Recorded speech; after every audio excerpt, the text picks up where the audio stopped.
Oi, what's the best game where you get to eat pie? What's the best game where you play a dead guy? Aye, you'll find out in VG247's podcast. Here, what's the best game where you swing from a rope? And what's the best game where you batter the Pope? Assassin's Creed 2. Like I said, you will find out in this your podcast. Hello and welcome to VG247's Best Games Ever podcast, where we attempt to find the best game within a fairly specific category. For example, this week we're looking for the best game set in London. We did New York a couple of weeks earlier. London, of course, is like the other big video game city. You've basically got London, New York, sometimes LA, sometimes Tokyo, but London and New York are where like the action tends to happen.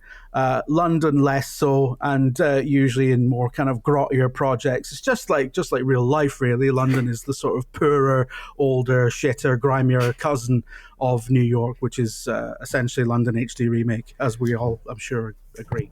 Right, okay. But James was in New York recently. James, do you spend much time in London?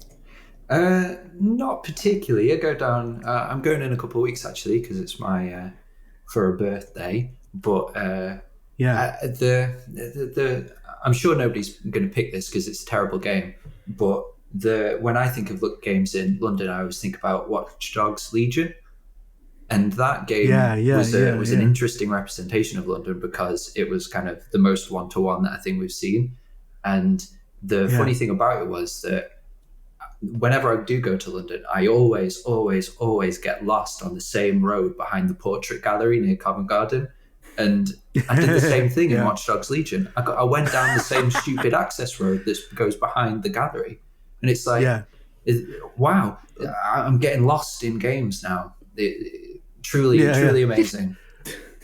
You know how Watch Dogs Legion kind of came out in the middle of COVID? And I had very recently, basically the timeline for that for me was like I moved from London to Bristol right before COVID kicked off, and then found myself in a new city that I couldn't do anything in because COVID had hit. So I was just like, my life hasn't really changed, but the kind of the backdrop has, like the things out the window have changed. But I like, you know, and so I started playing Watch Dogs Legion around that time, and it was really eerie because like how accurate central London is in that game is incredible. But there's things about it that betray the fact that it's made by a bunch of Canadians and not by Londoners, because Andy Kelly pointed out on Twitter around the time that like all the fish and chip shops have names that are like puns on tuna. And it's like, and you can see like a Canadian being like, well... because all Canadians are Norm Macdonald. They all sound like that, well, tuna's a fish, you know, and then that apparently being fine, but obviously it doesn't work on any level, and the geography is sort of. Do you know what? Actually, though, one thing they absolutely nailed was the Vauxhall tube station that has that weird fucking fork ramp. And every time everyone sees it, they go, oh, God, I'd love to drive off that on a motorbike. And they made it so that you can do that quite easily. They added a bit to this tube station where you can be like, you can drive off that if you want, and sort of do a weird South London recreation of that bit in Terminator 2. Anyway, getting off topic. I'm spiraling again. I'm getting off topic. Joining us this week, as you've heard, James Bilcliffe. Connor Macker is with us this week, and I think you won the last time you were on, right?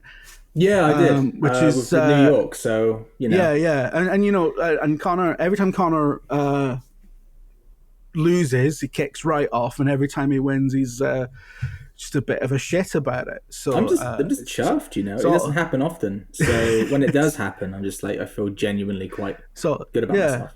You need to throw your bone every now and then, otherwise you wouldn't turn up. And also joined by Mark Warren, who you win? You have not won yet, have you?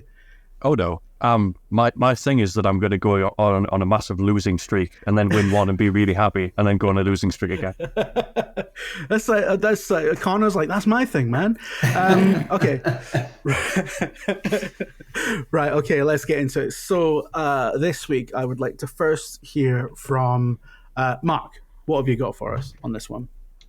Well, So, my pick for this one is the original Midnight Club, a game that you definitely haven't heard me talk about before.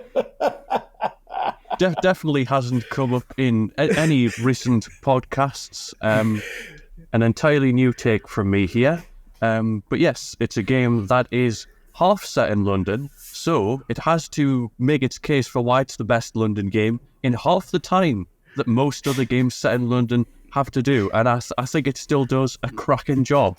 Yeah, so yes, London is basically the second place that you go to once you've beaten everyone that's worth beating in New York. You end up in London, which is where all of the best races are, suggesting that London is better than New York, something that I think Londoners would definitely get behind. The version of London depicted in it has all kinds of London landmarks, like the London Eye, Big Ben, Buckingham Palace, the Tower Bridge, the River Thames. I don't know if that counts because it's just a body of water, but hey. Yeah. When you're driving around, there's double-decker buses, which definitely tells you that this weird 2D polygon space is definitely London and not New York. You have moved on. You're not having a weird dream. Yeah.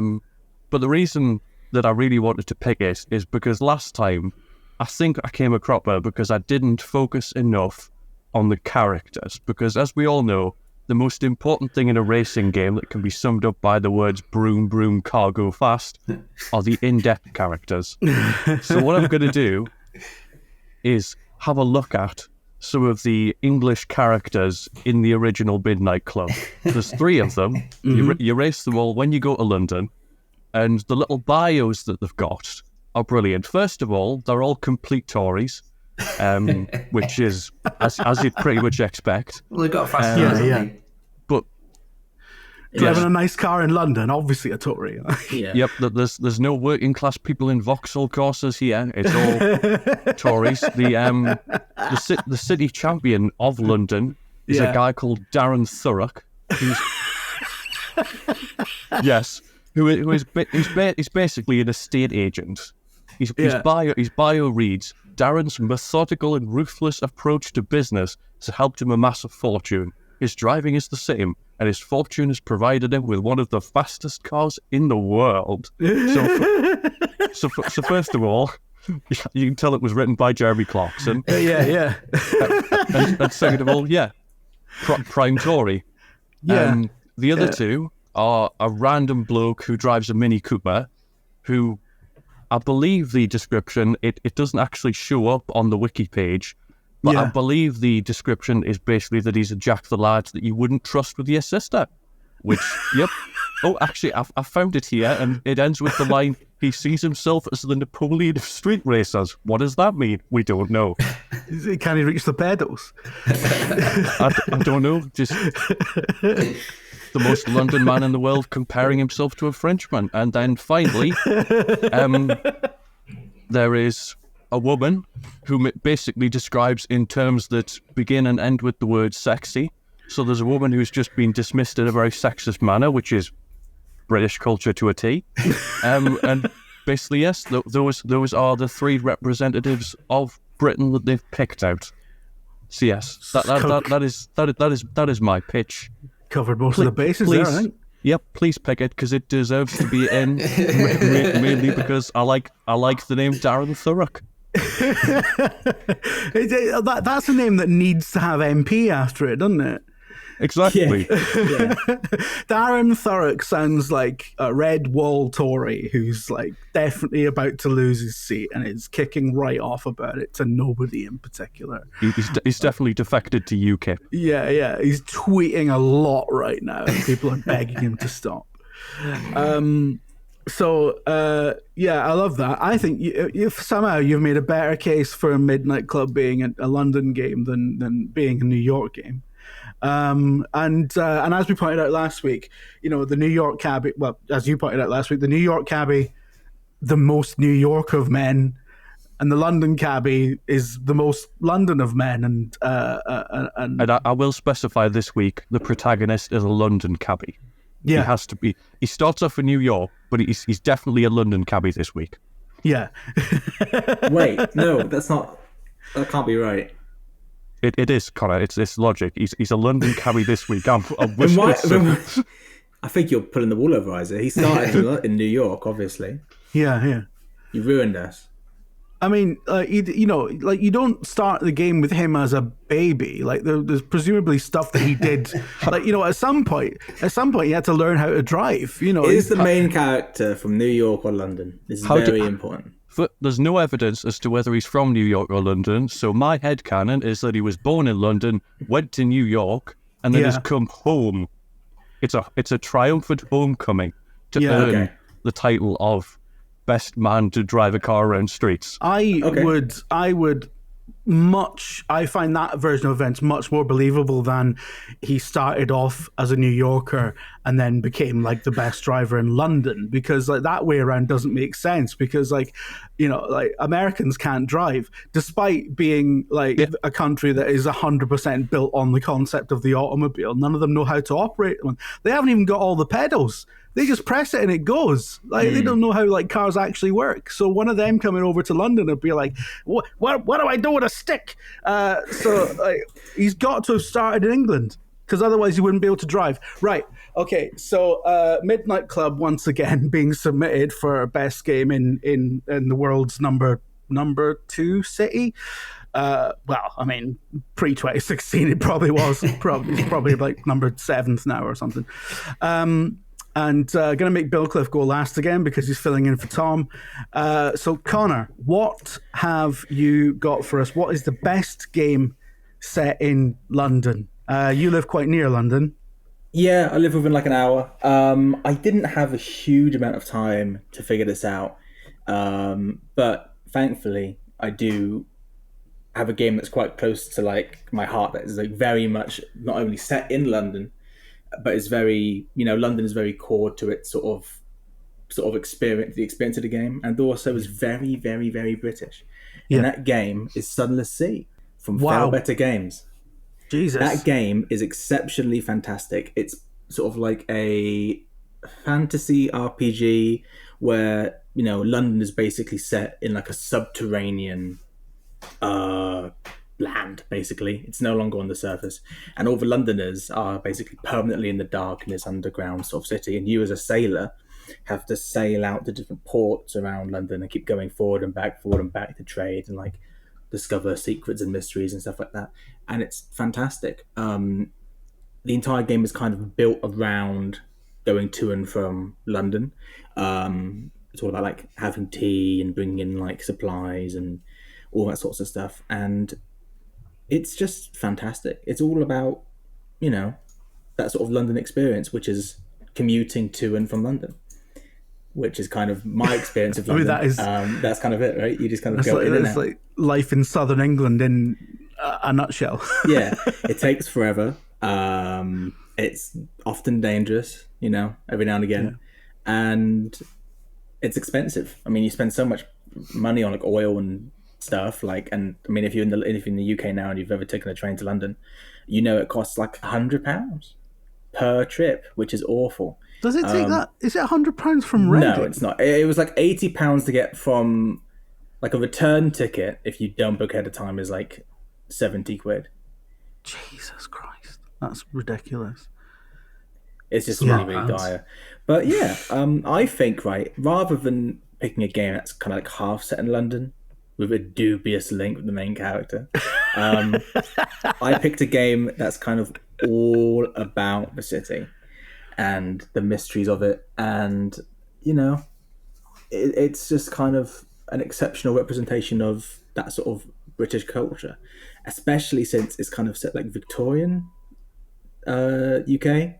Yeah, so it's quite colonial as well. The Victorian era being the most London of eras. Exactly. It's like they're like, oh God, we've invented a new part of the world where we can go and be obnoxious and sail around and conquer stuff, which opens up for like a variety of interesting situations. The game's solid, very London based, and it kind of wraps up my experience of London, which is awful travel. Yeah, just the meandering in and out of the worst city on the planet, which is like an eldritch horror.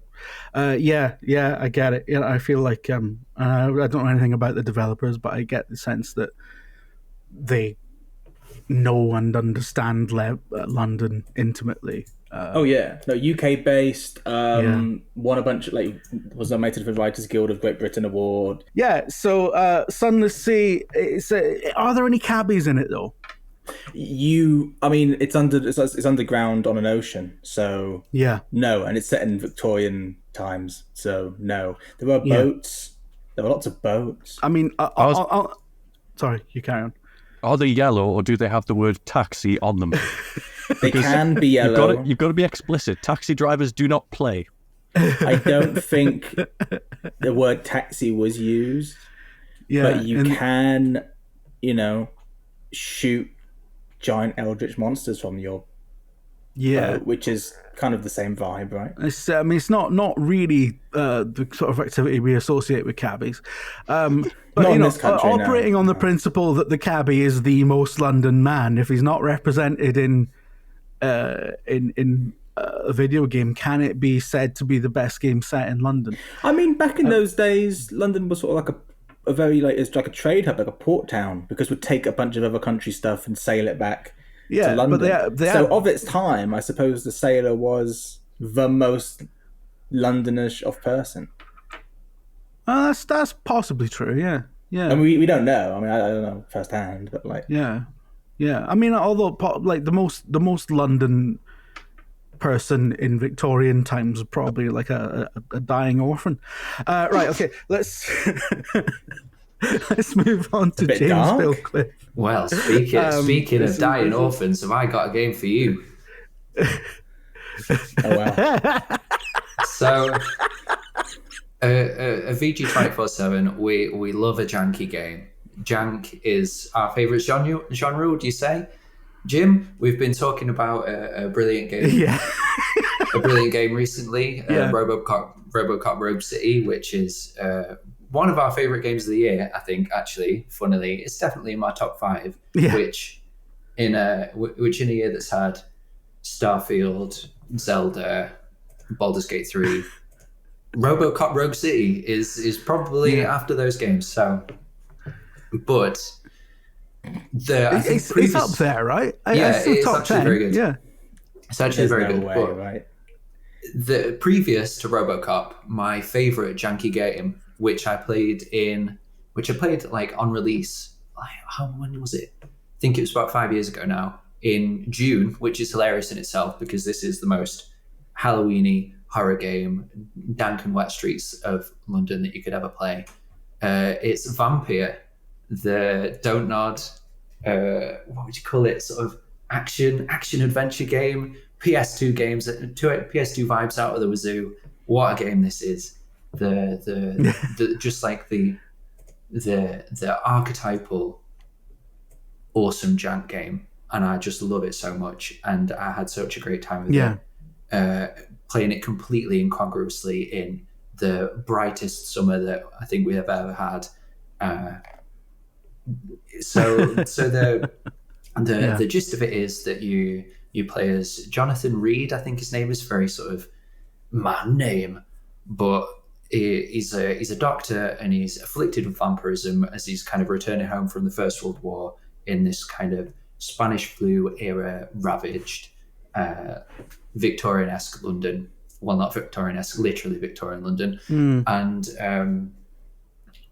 he has to kind of throughout the story, he discovers that what is perceived as the Spanish flu epidemic is actually an outbreak of vampirism throughout the city, and he has to wrestle with his own kind of affliction whilst trying to solve the mystery and save the rest of the city from this plague. And what I love about janky games the most is that they're always, and you can get loads of janky games that are a rubbish tie-in sort of tribe, don't they? But the best janky games are ones that are extremely brave in their kind of mechanical direction and feel bespoke and interesting and have tried really hard to do something different, but kind of constrained by either the budgetary or the engine or whatever they're trying to do. And I think that Vampyr is like the absolute archetypal example of this, where it has that third-person action sort of thing. There's a little bit of combat, there's a little bit of walking around, but it has a central mechanic where you are building relationships with different townspeople or city dwellers in London, and you can either mesmerize them and turn them into your thralls, or you can kill them to get XP and level up your vampiric powers, or you can just be friends with them and do their side quests and find their favorite flowers or save their children or do all of this sort of stuff. And that is how you get to the kind of Hippocratic. That is ending. The binary of most London-based relationships. It's an incredible, it's an incredibly London-y game, because you are just stomping around in a big trench coat as it's raining, as people sort of, hello governor, will you help me please? I'm gonna die. And then you go, come here kid. And you can either nurse him back to health, or you can kill him on the spot. And it's just a brilliant game. I don't think I'm doing it the best justice, because honestly, I've not played it in 5 years, but it was an incredible. It has a really good storyline as well, like underratedly so. It's quite. I've played a bit of it.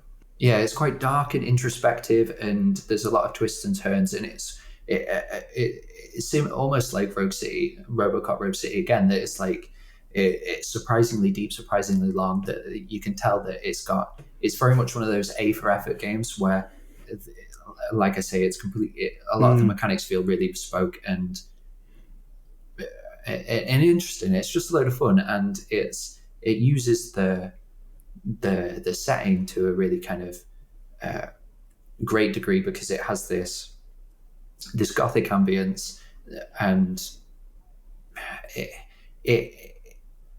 it's another one of those games where the setting and London is as much a character as any of the other characters in the game, that it is aggressively and specifically set in London. And you can like you said about Midnight, or like we were saying about Watch Dogs Legion,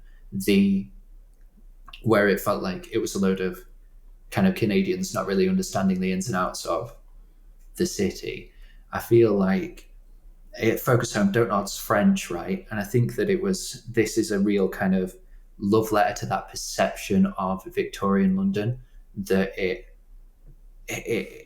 incorporates those gothic tropes, that drizzly weather, that downtrodden, downbeaten energy, and it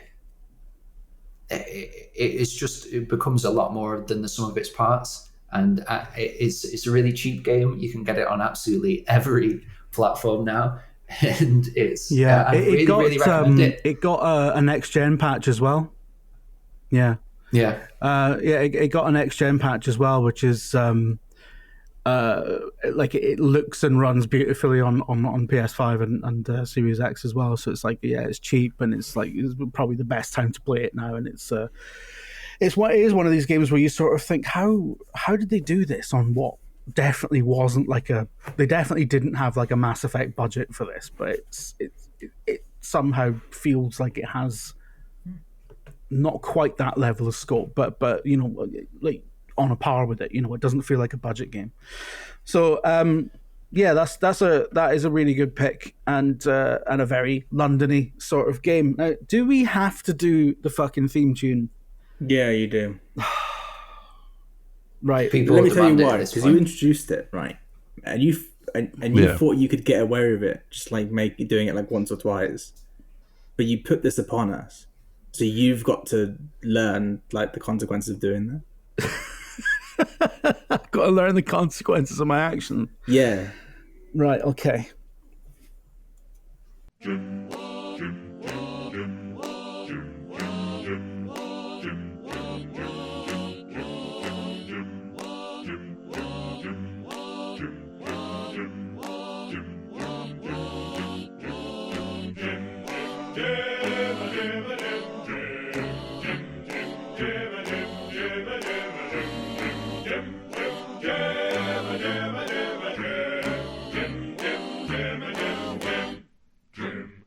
hate it so much now. You looked embarrassed. You looked like really, really like genuinely ashamed of it. I hate it. I mean, I also sort of feel bad for Dave Ballmer. Yeah. I don't know how regularly he listens to this, but I imagine him tuning in one day to everyone well, not everyone, me being like, this is some kind of torture, this a cappella recording that Dave, if you're listening, you need to make another one. Make one about Connor. Right, yeah, okay. Right, so we've got Vampyr, we've got Sunless Sea, and we've got Midnight Club for best games set in London. I think they're all great games. I was saying, like, last time you brought Midnight Club up, like, Midnight Club is brilliant. One of the early kind of progenitors of Forza Horizon and things like that we have. I don't really know much about today. it. What do you do? Much more of a sort of nighttime. What do you do? It's basically an open world racer, but it's right. You drive around, you beat people for their cars, you get more cars, you eventually run out of people to beat, and that's when you're the champion. Kaboom. Yeah. So what you're saying is that like London's sort of like window dressing for business. No. It's all about learning the environments through which you're racing. Yeah. So therefore, Left you have turn, to right turn. Yes, but you have to have good working knowledge of London. Yeah. In order to win. Yeah, it's not like Forza Horizon where it literally just gives you like a GPS HUD. The races generally give you a start point and an end point, and you have to like figure out the best route, and it's good. It's it lets the player fail in a way that modern games are probably a bit too terrified to do. So I would say that it's like the streets of London are probably like integral to the experience. It's definitely not backdrop. So you fucked yourself with that one, Colin. Well, okay, I suppose I guess you say so. It seems like a good excuse to not put a GPS in. I mean, when did it come out? It was the year 2000. GPSs didn't exist, hadn't been invented yet. It was the Victorian era, which helped, as we've established in London games. Didn't Crazy Taxi have with the big arrow? Wasn't that a thing? Could you just have that? Yeah, but that was a video game, Connor. It wasn't a working GPS system. You know what I mean when I say GPS. Same thing that you meant when you just said GPS. Have any lorry drivers played Crazy Taxi and ended up accidentally driving their cargo into a lake? If you've seen... okay, apologies to any lorry drivers. If you've seen the way some lorry drivers drive, I think some of them have played Crazy Taxi. Yes, but have they used the GPS from Crazy Taxi to try and navigate? I don't think so. Arrow. Maybe. I can't confirm nor deny. GPS has existed for a while. I remember my mum's partner in the late 90s, early 2000s, who was like an ex-military man and loved spending money on tech, had a Garmin GPS system in his car. It was like a really old kind of black and white LCD screen. Like if you asked someone to use that to navigate somewhere today in the era of Google Maps and whatever, we would just be like, we'd be looking at it like it was a fucking compass from like like an ancient Greek sailing ship or something. We'd be like, what? Right. I don't know. I feel like that was this. like the era where you could get like Yoda and Ozzy Osbourne to narrate the different turns, which isn't really a thing anymore, but was great around the sort of early noise time. But both of you were probably too young. That was a little bit afterwards. That was sat-navs, wasn't it? It was brilliant. Yeah, that was a little bit afterwards. That was like sort of 2005, I think 2003 to sort of like you could buy voice packs for your GPS for your little Garmin thing, and it would be like Snoop Dogg telling you to go left, to go to IKEA or whatever. I love the idea that Snoop Dogg would like refuse to tell you where to go because he isn't a snitch. But like. So back when the upshot is, Connor, but when Midnight Club came out, the idea of commercial like GPSs in cars was not a thing. No. They existed, and I'm sure truck drivers had them, and people who had spare $3,000 to spend on something like that, but it wasn't really a thing. Well, okay. I mean, I'll take your word for it. So I mean, it makes sense these days to have like GPS HUDs and you just sit in the car and it tells you where to go, because that's what cars are like now. But not back then. So you fucked on that point as well, Connor. As long as James doesn't win, I not to dig up like agent like rivalries, but do you think a French developer can really capture London? Is that a thing? Can we expect that? Is that possible? Rivalries like between I countries? say, like we're talking about. That was off camera. I was going to make a classic mistake where I bring up a conversation that we had off camera, but earlier we were talking about. You looked proper shocked there for a minute. I thought I said something really horrible. Yeah, I thought you were going to put me on super blast. Like, no, as long as I against don't win, I Reigns, thought you were going to obviously say the just best because game, you hate me. I'm trying to catch the straws. Like I'm. No. Is it the best one of the three? I don't know. Probably. I don't know if it is. It's good, but I don't know. Can a French team capture the essence of London? I don't know, but as well it as can Fell definitely Better Games, a British dev based in London. Yeah, well, they can. I think a French team can definitely capture the spirit of London as it existed, like a sort of historical version of London as it exists in the heads of everyone who's read a Sherlock Holmes story or whatever. Yeah, like right. That kind of like pea soup fogs and sort of Victorian / Edwardian, up to the Second World War sort of London. I think it's the kind of place that exists in the cultural consciousness more than it ever did, physically. That doesn't make any fucking sense. You know what I'm talking about? I know what you're talking about. Yeah. But yeah, so I feel like because it's a fictionalized historical version of London, whereas Watch Dogs Legion is trying to sort of recreate contemporary London as it exists now or in the near future, and they geographically they nailed it, but culturally and conceptually they fucked it. It's Ubisoft games in a nutshell, isn't it? And Sunless Sea is that's a great game. That's a brilliant game, beloved actually, and really like one of those games that really gets under your skin. It's quite a good Halloween game actually. The only thing that I would say about Sunless Sea, though, if I could just interject, is that whereas Midnight Club is definitely set in London, Vampyr is definitely set in London, Sunless Sea is set in a fictionalized underground version of a city that is called like Fallen London or something, isn't it? If I remember correctly, I've not played a huge amount of it, but is it set in? It's based on London? It's a sequel to a browser game called Fallen London. Mm-hmm. It is. I'm reading the wiki right now. It is Victorian era London, which has been picked up and moved. I was going to say the Earth's surface. I was going to say it's not really London, is it? It's been moved. It is. It's not really. It is. It's got a different address. It's not the same place. Yeah. It's not really London. It's not really. It's still London. Because for if some mad fool wanted to submit Starfield, right, for this topic, right, in which you can go and visit London, and it's literally just the top of the Shard poking out of a featureless desert, because it would have cost way too much money to actually do anything.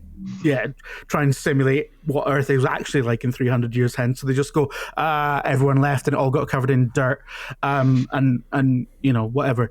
But like, it's literally just the top of the Shard poking out of a mountain of dirt, and you're wrong. You could call a clever satire of London as it exists today. It's not even like a Ship of Theseus thing where they like rebuilt London like piece by piece as like moved on. It's literally like got the palace and everything. The Queen's there. Everyone has moved out. All the bits. It's not where. It's not London. It's not where London you is. Said Whereas you Starfield moved from London to Bristol. Were you Jim before you left? What? That doesn't make any sense. Are you Jim now? He's not. So you moving doesn't change what you are. Yeah. He's no longer London Jim. He's Bristol Jim now. Yeah. London Jim is dead. Long live the king. Essentially, yeah. London, Jim, is... it's the same city, just don't like your cells they move. completely change every 7 years or something? There's probably, in about 3 years' time, there'll be nothing of him left. But it's the same... Oh, it's the same London move down. They brought everything down. There is no London. You try and go back up to the surface and you can die if you're up there too long. Because you're from London, so like the sun is like horrible. Which checks out. Yeah. It is literally London. All right, okay, so is Connor submitting a game set underneath London? Yeah, so not in London. So Sunless Sky, what's that about then? Sunless Sky, it's so at the north of the map in Sunless Sky, there's a big gate, and one of the endings is where you can go through the gate and you basically die. You walk into space and you die. Sunless Sky is where the Queen and everyone from the sea goes through that gate with like resources and stuff so they don't die, and then they build London again. But they colonize a bunch of like places near there and they kill a bunch of suns and stuff. There's like a place called, I think, Warbury Juxtamare, which is just Western Supermare, but in space. And it's got like cosmic horror and stuff and all sorts of things there. I didn't pick that game, despite that game being better. I'm just asked because I know you've got the wiki up.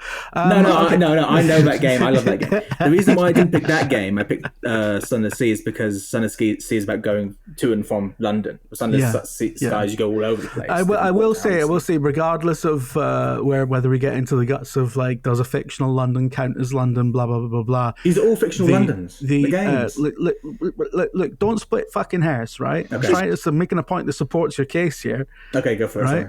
But it does sound like it absolutely nails as we were talking about earlier, the bleak sort of psychological terror of commuting in and out of London. I drove to London to go to somebody's Halloween party on Saturday.